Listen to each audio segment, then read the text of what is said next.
Oynamaktan yorulmaya, doymaya, bu ses yayılacak bütün dünyaya. Yaxşı ki biz varıq Gədəbəyli.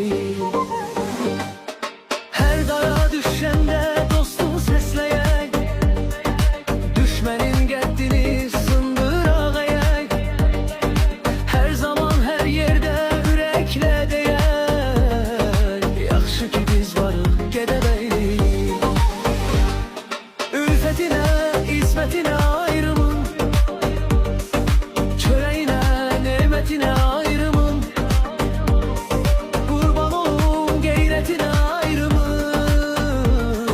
Yaxşı ki biz varıq Gədəbəyli.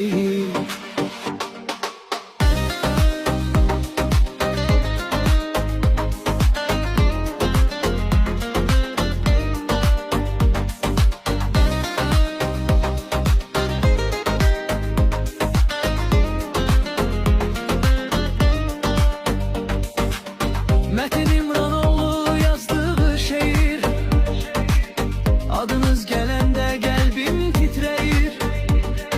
Artık bütün hamı birgə söyleyir, yaxşı ki biz varıq Gədəbəyli.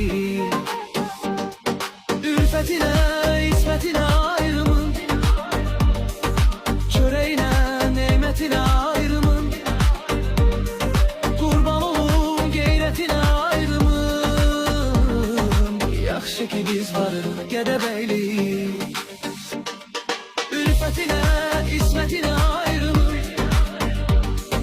çörəyinə, nemətinə ayrımın, qurban olum qeyrətinə ayrımın. Yaxşı ki biz varıq Gədəbəyli.